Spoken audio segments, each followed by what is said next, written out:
Well, hello and welcome back to Moments with Moni. I'm so glad you're here, where you can find practical help for the heart and home as we ponder life from a biblical perspective, as well as a weekly digital dose of discipling to help equip us to be better effective in the opportunities that God places before us to further His kingdom. This is Moni, and I thought that today we would have a quick overview of the beginning of my cancer story to share that with you. I remember it was March 19th. I remember because that was my mother's birthday. And I told my husband, I think something's wrong, dear, and I think I need to go to the doctor. Well, the doctor concurred something is wrong. So they sent me to another doctor, but insurance sent me to a different doctor. You know how that goes. Well, I ended up at UAMS, University of Arkansas Medical Sciences. Looks like it's necessary for an exploratory surgery to find out exactly what we are dealing with. So they put me through all kinds of tests. Blood tests, CT scan, heart test, to see if the heart was strong enough for the surgery, gene testing. I was like, it was like the military stories I've heard of. Hurry up, get all this done, and then wait for my call. Hurry up and wait, hurry up and wait. Well, I waited, and I waited, and I waited. Exploratory surgery scheduled within the month. Results come back much worse than they originally expected. It's a serous carcinoma stage 1A, and it's very aggressive. The oncologist suggested we bring in a specialist from Denmark. Parts involved were to be removed and give me 6 weeks to recover, really 2 months before the final surgery was scheduled. I was determined to do things alternatively instead of the traditional chemo and radiation. I spent lots of the time researching the P53 gene mutation that showed up in my case. Unfortunately, the P53 gene was responsible for turning off cancer genes, and that was broken.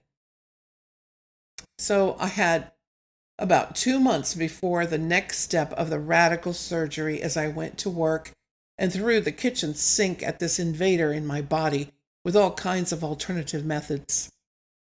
I had plenty of time to research because family, friends, and neighbors were flooding us with love and prayers, food and thoughtful notes and cards as I recovered from the surgeries, and my husband worked from home and cared for me. They took great care that these things would be food that would not aggravate allergies for either one of us. I remember one of the best things I have ever had after surgery was a salad from one of the ladies from the church that she brought over. It was called a tabbouleh salad. I had heard of it in the past, but have never tried it. She brought over a huge bowl of it, and my husband, he wasn't a fan, so it was all mine. I got the whole thing. Since I wasn't cooking, my husband would dish me up a bowl of the tabbouleh salad morning, noon, and evening. It was refreshing in the summer heat, filled with cucumbers and tomatoes, parsley, seasonings, quinoa, and more. After I finished the bowl, I asked for the recipe, and she kindly brought over the recipe along with another huge serving of the salad. After that, it was my turn to make it. So if you're interested, I now have a YouTube channel as well, and the video of this salad will be at the end of the podcast on the YouTube channel. In the meantime, the National Institute of Health, PubMed, gave me a few articles on parsley and celery and curcumin. It seems that parsley and celery seed and some other foods are helpful in the treatment of P53 gene mutations. So, along with gobs and gobs of parsley and that horse paste that others mentioned, you know, that one that rhymes with fiver and the next section rhymes with pectin, and the next section rhymes with pectin. I also took some apricot seeds, sprinkled it in my morning kale shakes. I was taking in many nutrients and minerals. God made all these herb-bearing seeds for our health. So using a little knowledge and wisdom, the treatment had begun at prayer and continued with all of these things. After the last surgery and healing and test results came in, the appointment with the oncologist was scheduled for a remaining treatment to see if any remaining treatment was needed. I was certain I was done. I knew I was in God's hands since before all of this started. Surgery was successful. Every bit was taken out, and no cancer had reached lymph nodes or surrounding organs. I thought for sure I was in the clear. I looked all that up on the website before I went to visit the doctor. However, the oncologist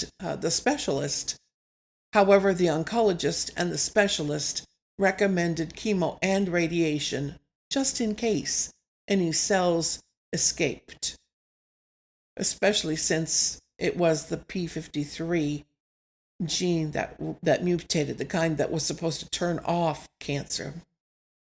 Our hopes were shattered. The roller coaster of cancer had just begun. August 24th was to be the first infusion of toxic chemicals. All those years, decades now, of fighting hard to keep toxic chemicals out of our food and water and our environment, and now I'm signing papers that allow them to put these harmful chemicals inside of my veins. That might even kill me. Oh, the irony of it all. But oh, the thankfulness for God's care through everything so far. He worked through His people, through His Word, and through His Spirit to keep us going. I say us because there is no way I could have been able to do this without my husband. We rode this roller coaster together.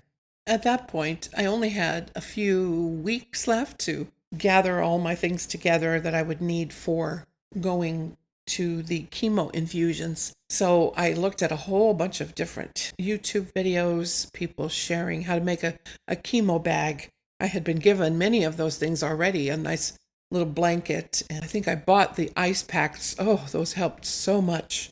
I also brought along some ginger candies. They're little ginger chews that ginger just helps my stomach, calm my stomach. It's anti-nausea. And I had some peppermint gum and some lozenges that are supposed to keep your mouth from getting dry. I know that the medicines that they were going to give me, the doctor told me that I was going to lose my hair quite early, quite quick. So I planned ahead and got a wig, but it didn't fit my head. And I tried another wig and it didn't fit my head. And then I gave up and I just wore or planned to wear some scarves, headscarves that my sister-in-law kindly sent me. They were very nice, very pretty. So I felt okay with that. In the future, are thinking that I would use those. I also planned to take along my phone and my earbuddies so that I could listen to praise music or scripture reading. It was nice to have that in, but turned out that I slept through most of it because of all the stuff that they give you. But it's nice to have on hand when you are awake. I, of course, brought some of my tabbouleh salad with me, but I learned quickly that solid food was not a good thing. I took a few bites and fell asleep, so didn't want to have a problem or choking on that. Better to just have a drink by my side, and protein shakes were a good idea. I had been on a plant-based diet for a year before I knew any of this, and I lost quite a bit of weight, and I was very happy with that. But they were insisting that I have more protein, and, well, that didn't work out too well. It just made me gain lots of weight towards the end. I don't know if I had to do it over again. I certainly don't want to do that again. Hindsight is 2020.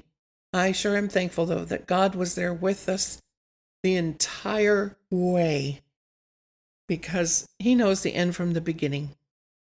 He knows what I'm going to be going through this year and next year and the following, should He tarry. I don't expect Him to tarry that long.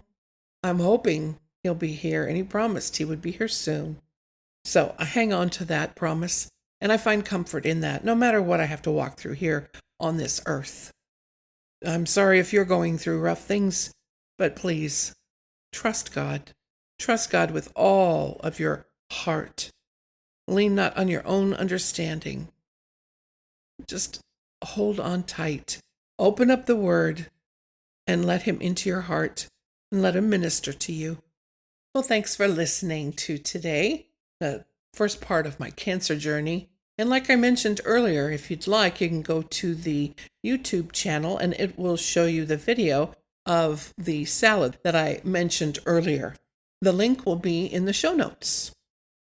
Thanks for listening to Moments with Moni.